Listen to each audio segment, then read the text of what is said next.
অনেক দিন হয়ে গেছে আপনাদের সাথে কোনো বড় একটা ভ্লগ নিয়ে আসি না। কেমন আছেন আপনারা সবাই? আশা করি সবাই ভালো আছেন। আর বলব কি, জীবনের এমন একটা সময় চলছে যে ব্যস্ততার মাঝে আমি আমার নিজেকেই ভুলে গেছি। সেগুলো একে, একে শেয়ার করব। বাট আজকে চলেন আপনাদের সাথে শেয়ার করি। এই ২টা আমি গরুর পা নিয়ে এসেছিলাম মহা খুশিতে রান্না করব। বিকজ আমরা সবাই এটা খুব ইয়াম্মি করে খাই। আর যেহেতু উইন্টার চলে এসেছে, পায়াটা চেষ্টা করবেন এটলিস্ট সপ্তাহে ১ দিন হলেও খেতে। আম্মু ছোটবেলায় বলতো এটা নাকি হাঁটুর জন্য মানে হাড্ডির জন্য মানে জোরের জন্য খুব ভালো হয় যে হাড্ডির জোরগুলা থাকে। আর হচ্ছে যে এখন জানলাম যে এটার মধ্যে ন্যাচারাল কোলাজেনও থাকে ভরপুর। সো এখন তো আরো বেশি, বেশি খাওয়া উচিত, ঠিক না? তো এই পায়াটাকে অ্যাকচুয়ালি আজকে রান্না শুরু করেছিলাম। ভেবেছিলাম আজকেই খাবো সকাল থেকে। কিন্তু অ্যাকচুয়ালি নসিবে যখন যেটা থাকে না, তখনই আমরা খেতে পারবো। কারণ আজকে আমি আবার ব্যস্ত হয়ে গিয়েছিলাম এতটুকুন কাজ করেই। তারপরে হচ্ছে যেটা হয়েছিল আমার আর আজকে রান্না হবে না এটা। কারণ পায়া হতে কিন্তু অনেক সময়, অনেক ঘন্টা সময় লাগে। তো এটা ভেবে আমি পরে মাংস ভিজিয়ে দিয়েছিলাম একটুখানি মাটনের। তো আজকে আপনাদের সাথে মাটনের রেসিপি শেয়ার করবো একটা মজার ইয়ামি। আর হচ্ছে এইখানে আমি আটাটাকে আমি মাখিয়ে রেখে দিলাম। হ্যাঁ, এক আপু এসে আমাকে কমেন্ট করে গেছে কি, "আপু আটা গুঁদে রেখে দিলাম, এটা বলবেন না প্লিজ। এটা শুনে যেন কেমন লাগে?" আর সত্যি কথা বলতে কি আপু অভ্যাস হয়ে গেছে। আমি ট্রাই করি বাট যখন আমি এক নাগাড়ে ভয়েস ওভার দিই না, তখন মুখে চলে আসে। যাই হোক, কে এরকম মুগ ডালের খিচুড়ি পছন্দ করেন? আমার হাসব্যান্ড খিচুড়ি রান্না করলে সে খেতে চায় না। লাইফে মনে হয় ১-২ বারই সে খেয়েছে। খুব মেজাজ গরম করে সে। স্পেশালি যে লেটকা খিচুড়ি এসে আমরা ভেজিটেবল দিয়ে করি। But I just love that. বৃষ্টি হলে আমি রান্না করি। তো এইভাবে একদিনও বলল যে মুগ ডালের এইভাবে খিচুড়ি আমার শাশুড়ির কাছ থেকে জেনে আমি গতকাল রাতে রান্না করেছিলাম। তো একটু রয়ে গিয়েছিল। ওটাই খেয়েছিলাম দুপুরের দিকে। দুপুরে কেন যেন আজকে জলদি, ১২টার দিকে ক্ষুধা পেয়ে গিয়েছিল।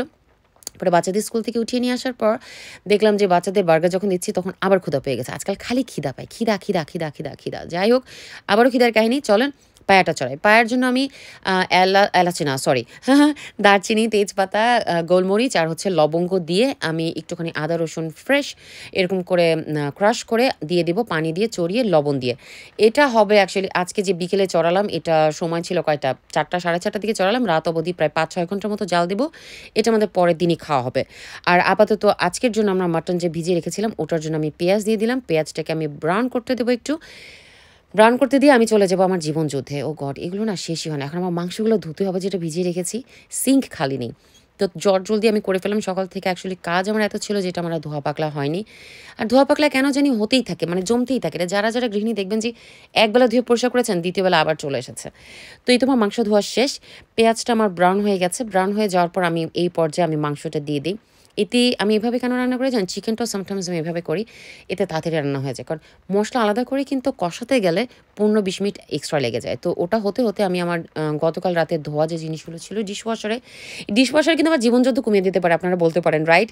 কিন্তু অনেক সময় না ছোট জিনিস থেকে সবসময় জমাতে গেলে অনেক জিনিস ব্যবহার করা হয়ে যায়। তখন আবার ওগুলো রাখতেও সমস্যা হয়। তো যখন ২-৪ টা হয় সাথেই ধুয়ে ফেলি। মাংসটা যখন একটু হয়ে যাবে সেই পর্যায়ে আমি হলুদ, কি যেন? মরিচ, জিরা, ধনিয়া, গরম মসলা সব দিয়ে দিব।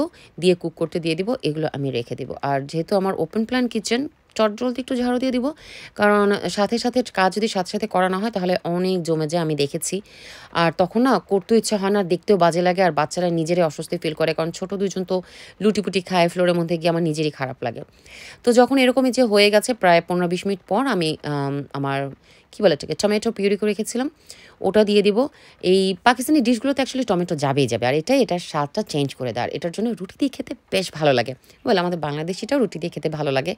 বাট এটাতে আমি ইউজড হয়ে গিয়েছি। কারণ রান্না যখন থেকে অ্যাকচুয়ালি শিখেছি তখন থেকে আমি এইভাবেই পাকিস্তানি খানাগুলোই রান্না শুরু করা শিখেছি। আর এই কাপড় ভাজটা অ্যাকচুয়ালি আম্মুর কাছ থেকেই শিখেছিলাম। কখনো জীবনে করিনি।